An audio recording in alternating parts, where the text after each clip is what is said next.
players are egu clubs na aka no so a bibia atwe say game no very difficult na senior o hakamba o hanti omo ni sisi ane enye combine 11 between PSG and afi team friend say Bayern Munich going into the game so me sha sia so the experience of Manuel any de waye of football man me going to post him as my starting goalkeeper right back undoubtedly I want to say Hakimi Ashraf and I made him ebe to one more left back obiani ni members emprehun although say can declare mamo I feel no bomb again there but the best experience performance consistency omo PSG fullbacks no your trust center backs Marquinhos ho you know Marquinhos no experience how and a modern ma obo PSG setup nim enti back four no I'll place in only Jonathan Tah of Bayern Munich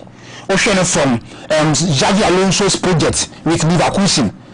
Leadership skills. How we see forming that defensive partnership with the likes of Edmond Tapsoba. Any player in Camp, you know, people Arsenal. On this stability in organization, but the defense of Bayern Leverkusen. And then all people team of friends Bayern Munich. And this season will be so good.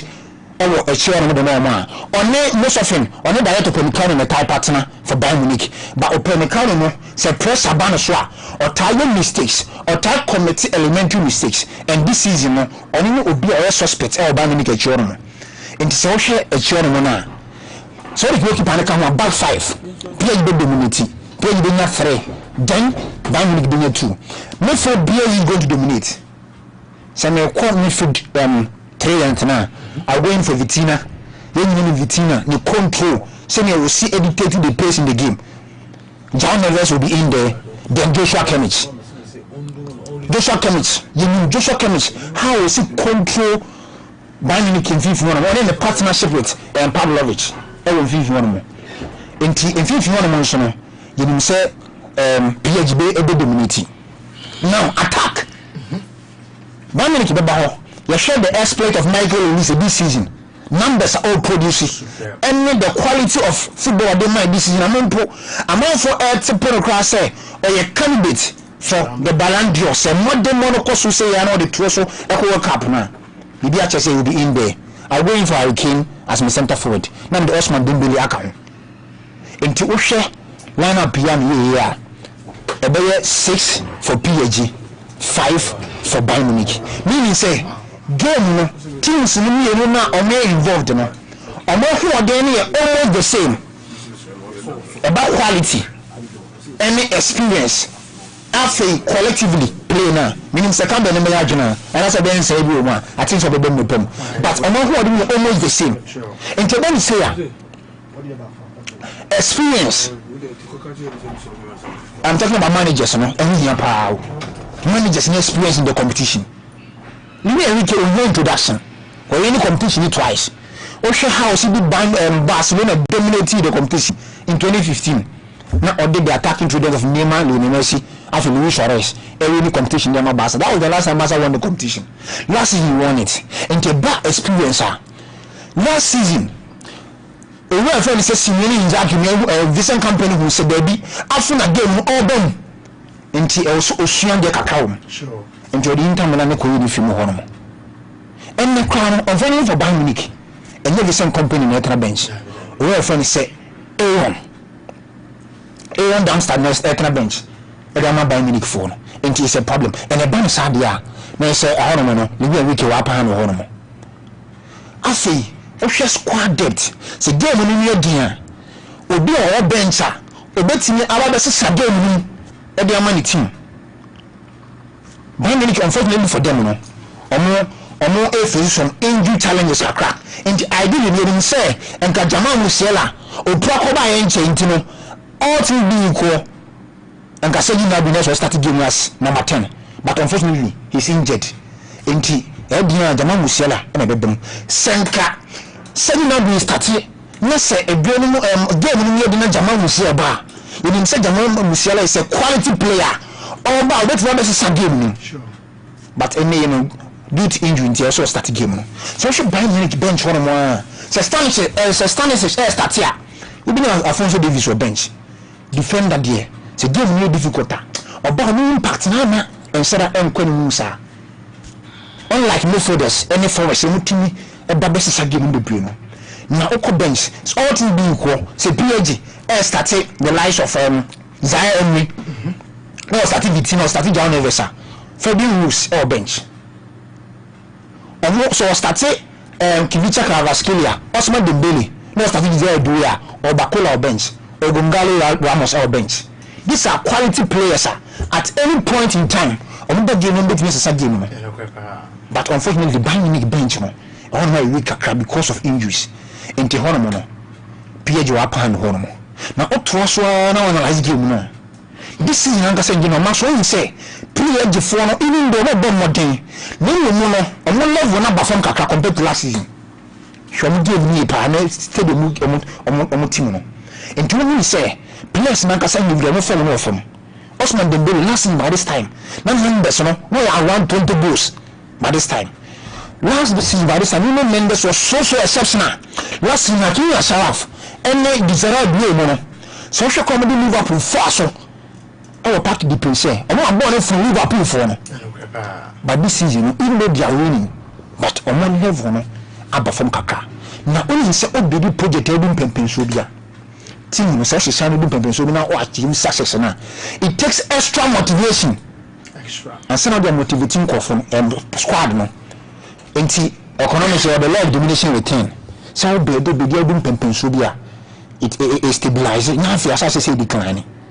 And until I difficult say the team and get dominating Europe consistently.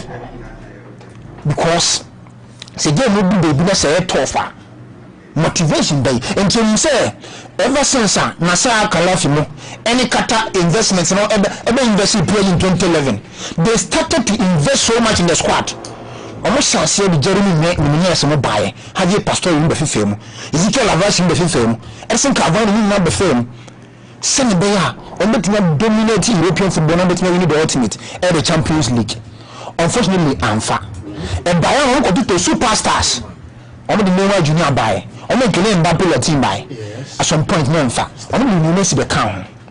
And you will tell us was a stone. I don't know fat. Inside the young players with egos in our pine. Nenkope youngsters information. And I'm going to fuck Kivicha Kvaratskhelia. I'm going to design a duo buy. And I'm waiting about a bomb and waiting at you that success. Oh, my G. Enti. So, yeah, Vitina no na park and so on. You know, but game no difficult. The fighting spirit. And that motivation, they motivate you. Young call for the glory, no, because you've already achieved the success. And to shape genuinely, and can appear before no. I'm level, even though they are performing, but I'm level number 4. One of the things they say, must establish a system.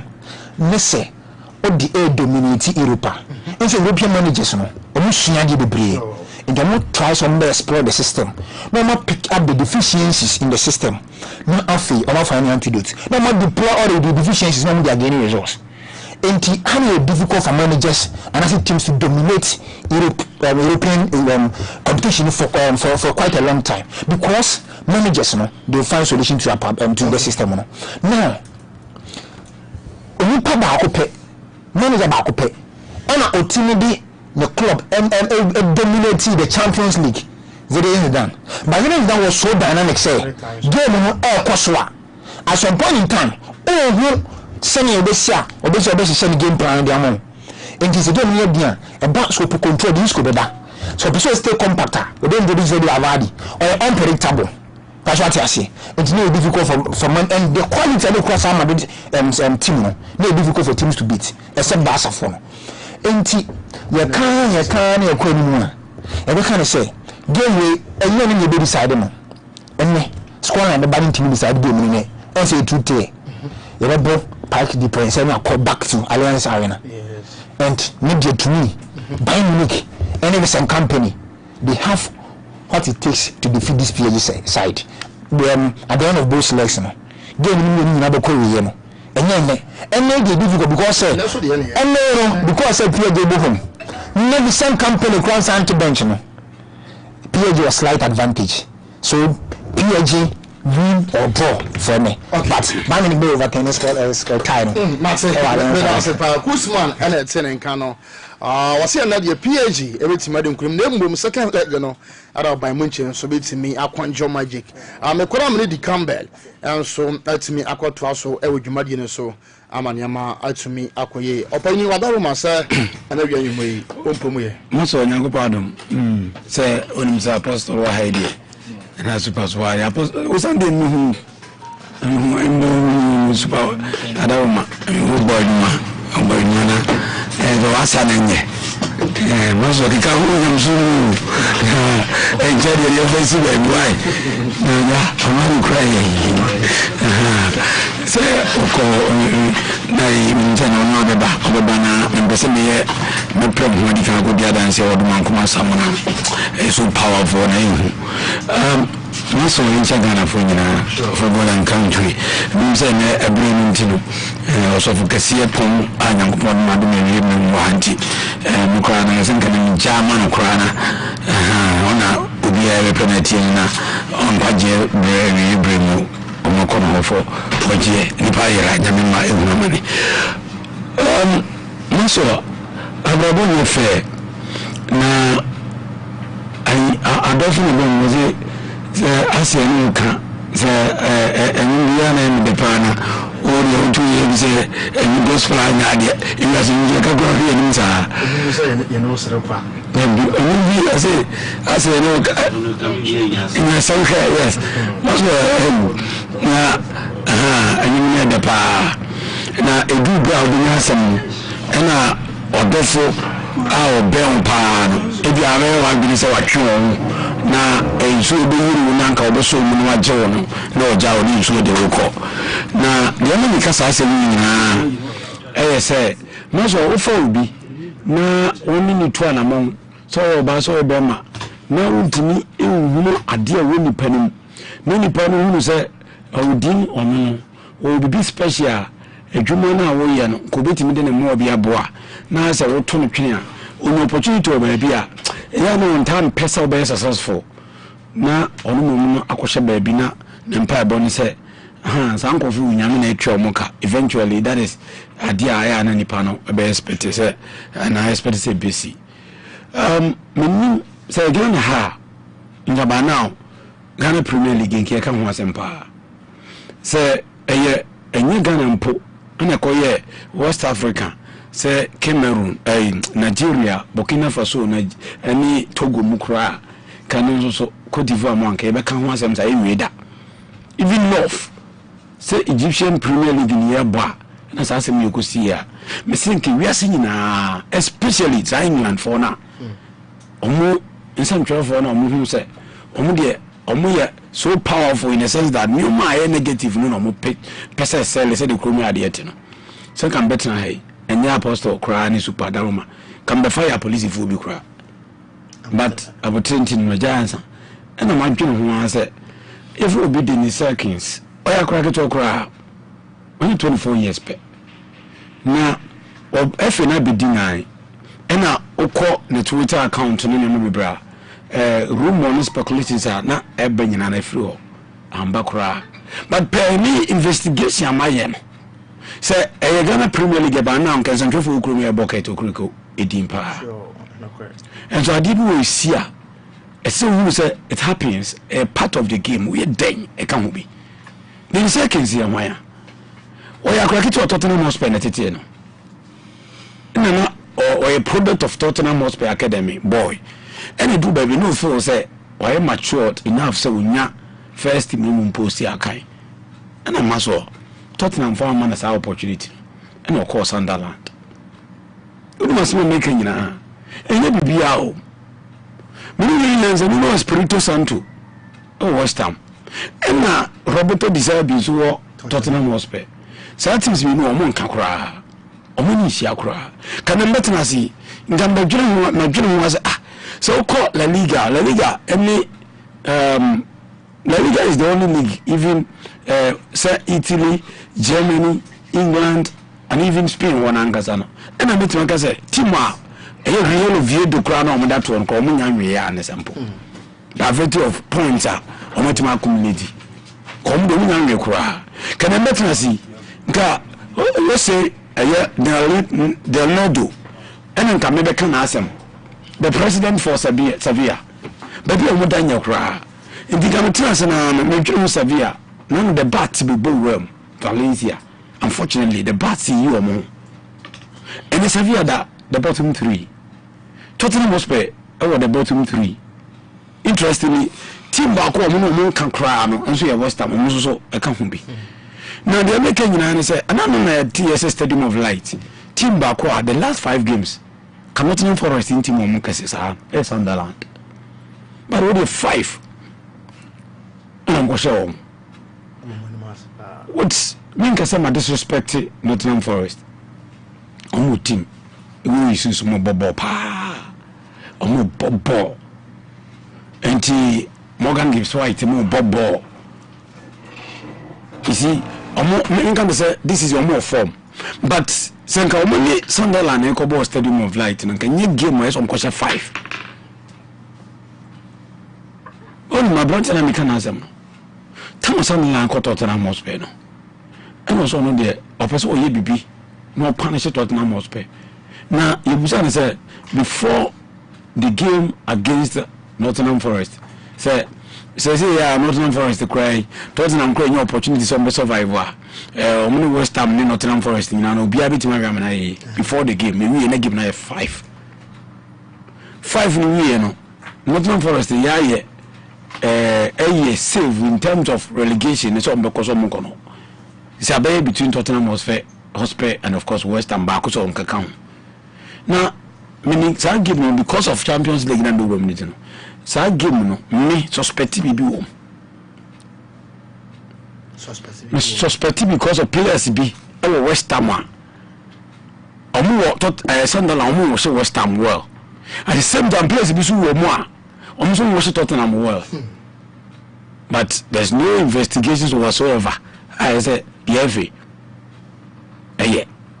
okay can because the press a protector league in Intino and Ghana Premier League in Intino my days my catches bruni adia tiny best nadia and 1% especially above football power so in Italians no mistake as Syria do baby on publishing room England no intensi former players na obunze and look at Black Star omobo EPO no matter no more ye omo tanzing praises more yentiana Steven Gerrard Becker say Anton Semenyo any magui especially Semenyo okay or a Liverpool player sure cause standard na boy ni the ball edru no kan yesi team na so kobo Steven Gerrard whole legend of Liverpool what is obi aka ho asem was Liverpool players na won nyina sisi ni team no call Liverpool no the ball na Semenyo ball Ghana ni mba ni ball dia no den ono kwa obo ball da won bi da na Semenyo ko pay the City.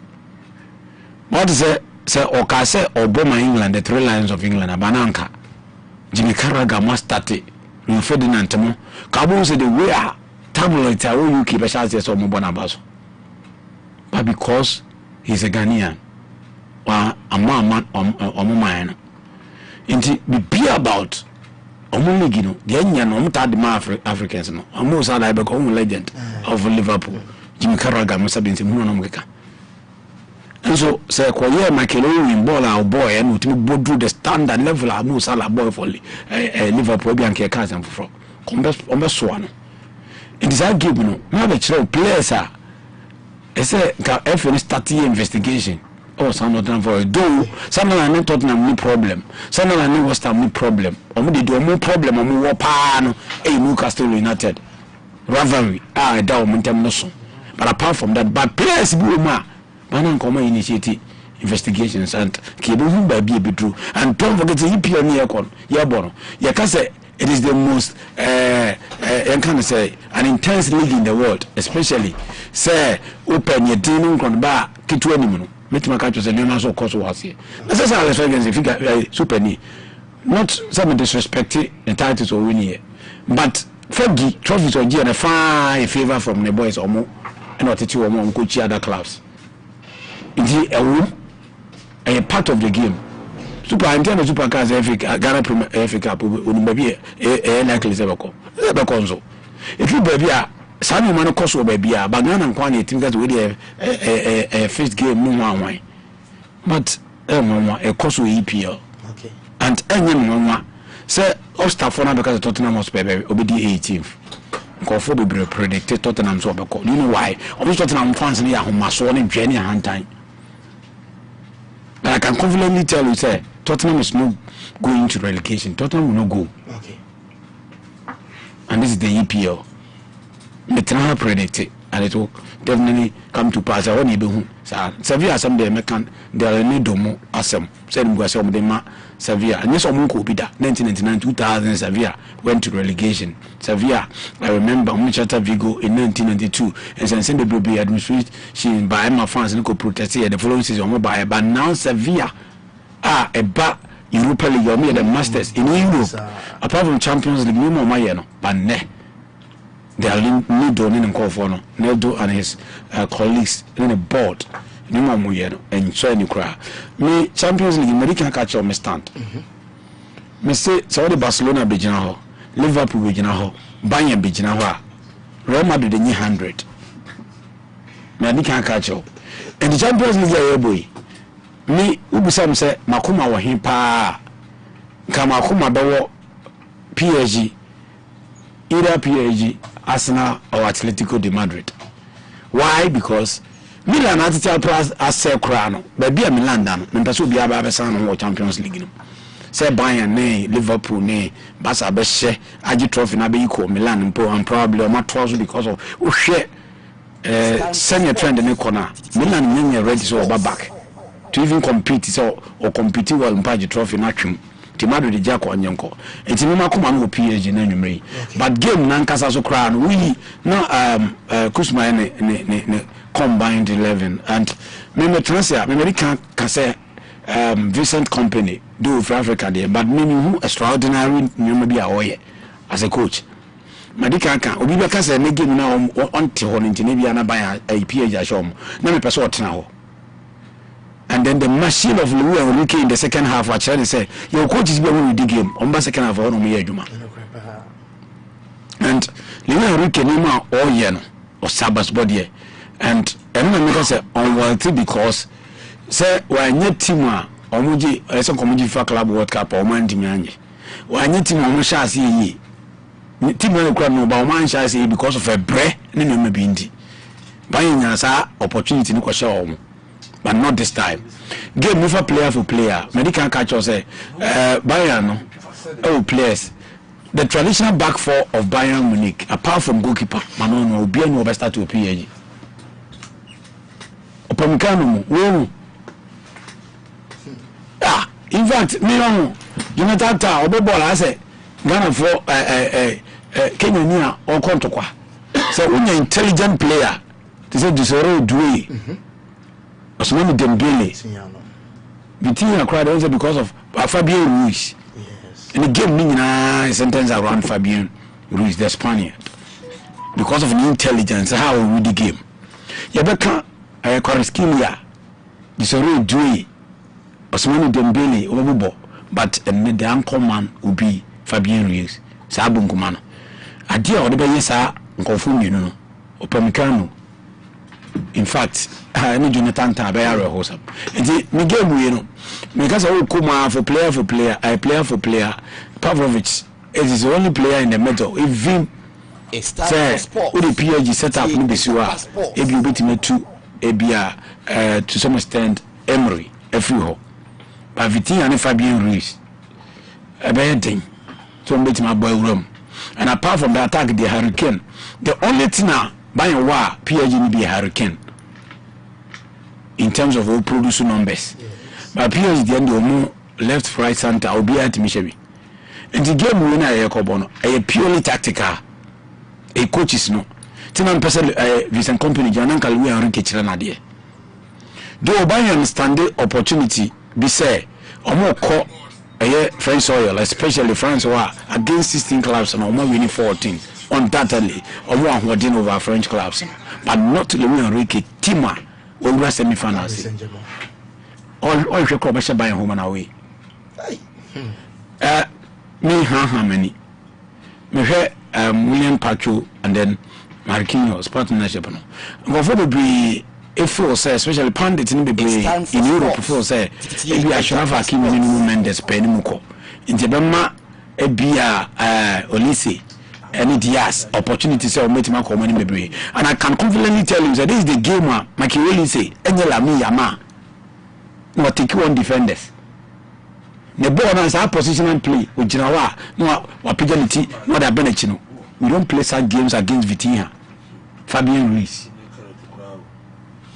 Yahoo Neves you cannot play this game with style say Omuro Lami Yama then Betmaka so Betmaka take on defenders Ebema Vitinha mo any input some full backs of PSG no quite very careful but they don't have such player in their team and the game you know say Diaz na or a threat especially against PSG say okwa and the game back I think that no matter the Bayern be a crowd last stop say Madrid ni Bayern crowd say Madrid nya coaches really say Jose Kra in his prime crowd no touchline cause I goes na be Bayern kabe dey say Bayern better so Luis Enrique and Emery no matter what me go be any omo di football because of Bayern attack you know any PSG attack and goes be but goes be Bayern to me say goes be more than 2 in this game I'll go in for PSG hands down PSG be Bayern money okay so me da se pa the Campbell and it is also an analysis by we show us where matured analysis and opinion you know and so to me everybody coincident na se me kwa fe one some local stories thing you know to me Agyapa we show us so opinion wadaro me na wia yimwe se wonpomu ye ahofa nyame adom na so yi nyame adom ho ye pa so stories in already ready dia fabre latest and update our the in for and so eti maso me nchi eti for mu ti Japan 91.1 na hwe for mu hwe Agyapa television show no and we come say Facebook no so live agyapaonline.com na me sheme sem na se a FIFA U20 Women's World Cup qualifiers Poland 2026 Barce Sunday Ghana channel so say ye ka ho nyambo Sunday Ghana ye ni Uganda our Accra Sports Stadium 3:30 p.m. into the CM no kasa impanyfo the date no e dey aba enini se de esitie e honum na AFCON U17 na ebekoso e Morocco no channel so say the Black Starlet of Ghana ye ka ho bi na CM no kasa ye features ni say ene esitie ye first game ye ni Algeria Ghana ni Algeria 14th May and the second game ye ni Senegal and also 17th May and your last game ye ni South Africa and also 20th May and any city a city the Black Starlets so asoye na me to me say no so the Black Starlets head coach Prosper Nate Ogum wakasa ne kase na wakasa e dey afa friendly games and paying for e dey amano no o say opportunity say oba assess ni team no na wo hu ni team ni yie mo ni coach Prosper Nate Ogum Black Starlets for head coach in some so e dey to for any ahwe for enim say voice no I ready coach Prosper Nate. It's a big opportunity for us to look at the players we have at hand.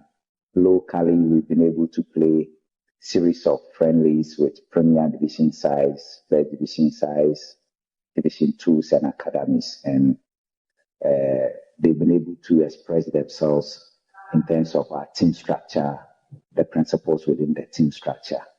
So to come over here to play against the very team that we lost to in the finals at the Waffle Zone B in Yamoussoukro, I think gives us the opportunity to test whatever we've done, to look at whatever we've done. Of Ghana, Omo Cote d'Ivoire, Omo preparation channel. So say, enche na AFCON no, Baso Morocco na, nyamba edachina Omo friendly game, editia young elephants, enti nyamba edachina Omo friendly games na. Coach Prosper Nate Ogum no say ono, ne da sumi na ne say obe national team coach, enti say, and also I ready amunite Coach Prosper Nate. Best moments in my life, actually, one of my dreams was to coach any of the national teams. Wow, so that's amazing. When the FA, led by the president, engaged me to give me this offer, I saw one of my dreams in coaching to have come true.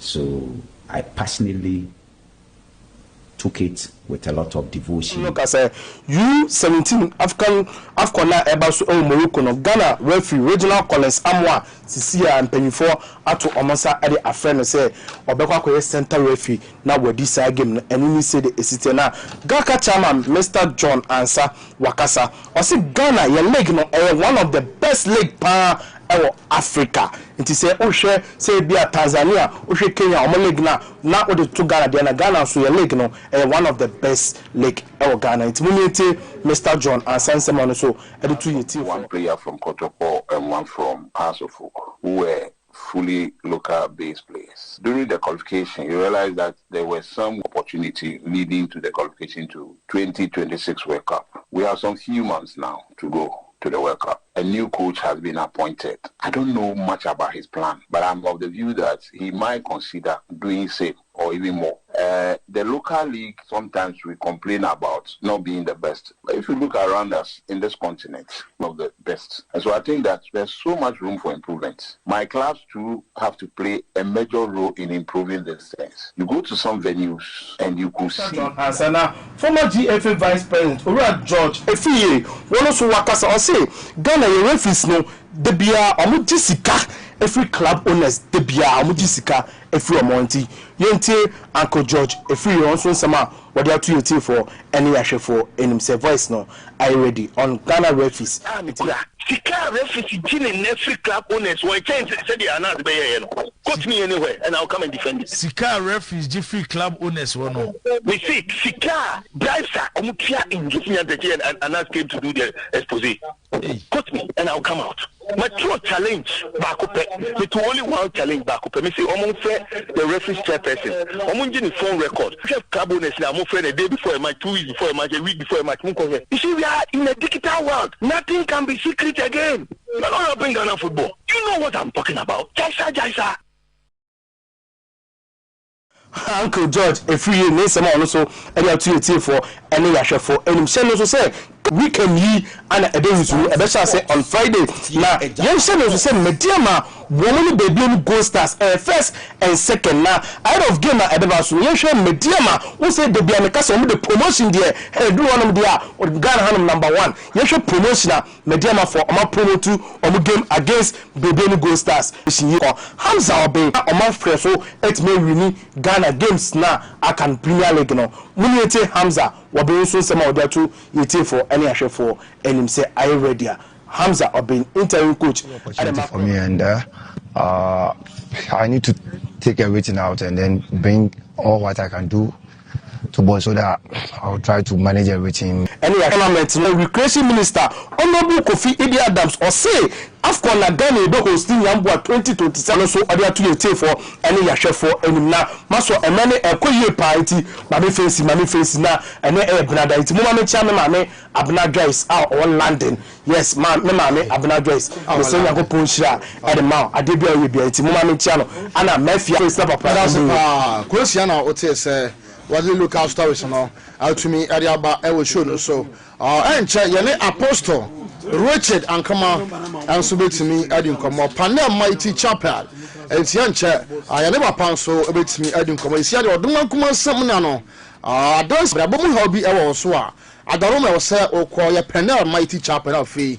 wonne papa apostle Richard and come so ekodi mpo san say oduma kan semna na de adanse fumba no as when you nan and say catch that it's adaroma ye be kora afi yare rapan so atimi akwato so e was studio 2 amaniama and so akoyi partner say me kona fe me na apostle and so akwasha se na apostle na nimwe amagiri se won promu ye pa ya mi adom me ti apostle say boy this tire oh sure yes o so afa pa easy Everybody here you tell don't kwa na ekọ nanim sure apostle you mean say unya ba say dia no ba be rebi eyi so odoma kuma samna say we abefa bia obi e ka ho asem papa odaruma ba ko so aba o no flash aba ba ko so aba okay eno e phrase kama nipa no phrase kama lack wow unya di bi kan ho a lack no baba yes ka no obi oton ade bia no and obi odidwa obi o business obi a